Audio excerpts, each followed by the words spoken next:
Good morning everyone. I am Dr. Urvashi Sharma, Associate Professor in the Department of Obs and Gynae, Mahatma Gandhi Hospital. I will be teaching today pubertal disorders. So puberty, it is the period during which the secondary sexual characteristics develop and the capability of sexual reproduction is attained. These are the basic terms. Thelarchy, it is the appearance of breast bud. Adrenarchy, appearance of the pubic and axillary hair due to increased levels of androgens from the adrenal cortex. Pubarchy, it is the appearance of pubic hair.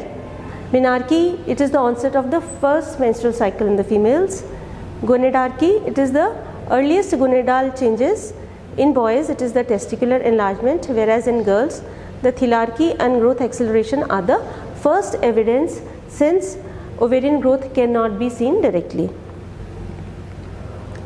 Normal developmental sequence. First sign of puberty is accelerated growth and breast budding, followed by appearance of pubic and axillary hair, and there is peak growth velocity and menarche. These changes occur in an orderly sequence over a definite time frame. Any deviation from this sequence or time frame regarded as abnormal. All these changes occur between 10 to 16 years of age. So this is the thelarchy, adrenarchy followed by menarche, and in case of males it is the enlargement of testes, and usually after 6 months there is the appearance of pubic hair. Age at which these changes occur: the breast bud appears as early as 10.5 years, then onset of pubic hair at 11 years, then peak height velocity at 11.4 years, menarche 12.8, adult breast 14.6 years, adult pubic hair at 13.7 years. Now the mechanism of pubertal development.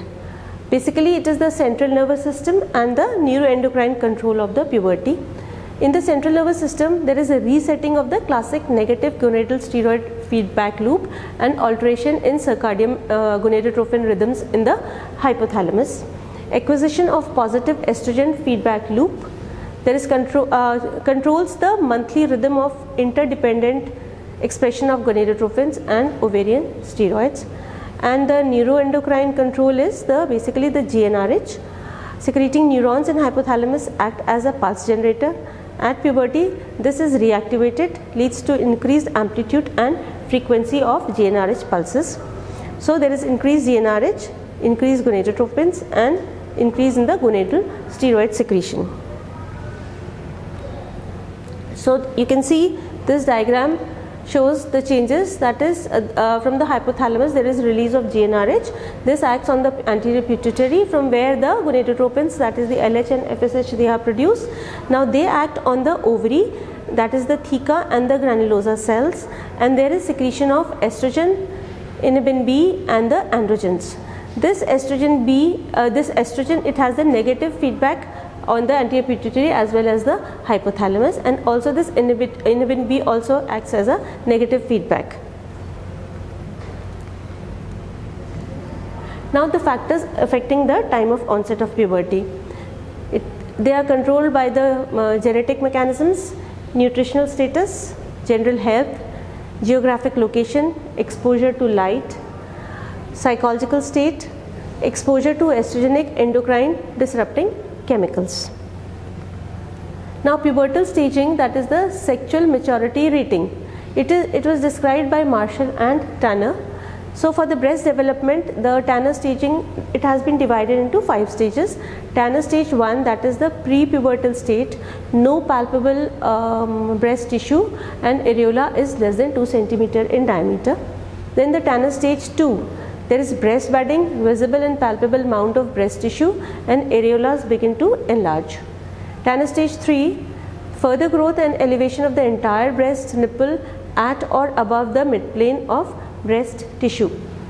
Tanner stage 4, there is projection of the areola and papilla from the breast contour, and in the 5th stage there is formation of adult breast which is mature in the contour and proportion. Nipple is more pigmented, and below the midplane of breast tissue the Montgomery's glands are visible. Now the Tanner staging for the pubic hair development. Stage 1 is when there is no pubic hair. Stage 2 is appearance of coarse, long, crinky pubic hair along the labia majora. Then Tanner stage 3. This is coarse, dark, curly pubic hair extends onto the mons pubis. Then Tanner stage 4 is nearly adult type in thickness and texture, not extending to the inner aspects of the thigh. Whereas in Tanner stage 5 there is adult with extension of thighs and the lower abdomen. The staging of male pubertal sexual maturation is based on the genital size and pubic hair development. So again there are 4 stages: stage 1, stage 2, stage 3, stage 4 and stage 5, which is the adult. Now that was regarding the normal puberty. What are the pubertal disorders? They have been classified as delayed or interrupted puberty, asynchronous pubertal development, precocious puberty and heterosexual puberty. Now delayed or interrupted puberty.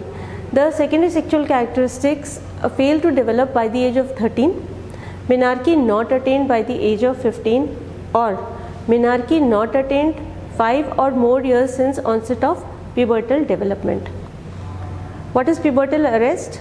In whom puberty commences but does not progress. Delayed puberty occurs in approximately 3% of the children. It is more commonly seen in the boys. In boys, delayed puberty is often constitutional and functional in almost 63% of the cases. In girls, delayed puberty is often organic. What are the causes of delayed puberty? It could be due to the anatomic abnormalities of the genital outflow tract, which can be as Mullerian dysgenesis, distal genital tract obstruction such as imperforate hymen or transverse vaginal septum. Then due to hypergonadotropic hypogonadism, where the FSH levels are more than 30 milli-international unit per ml, this results from primary gonadal failure, that is resulting in elevated serum gonadotropin levels. They can be due to gonadal dysgenesis, which is the Turner syndrome, pure gonadal dysgenesis, early gonadal failure with apparent normal ovarian development. The third is the hypogonadotropic hypogonadism, where the LH and FSH levels are usually less than 10 milli-international unit per ml. It could be either a constitutional delay or isolated gonadotropin deficiencies, which is associated with midline defects such as Coleman syndrome, Prader-Labert-Willis syndrome, Lawrence-Moon-Barrett-Beadle syndrome. Then the third in this category is associated with multiple hormone deficiencies. And fourthly, neoplasm of the hypothalamic pituitary areas such as craniopharyngiomas and pituitary adenomas.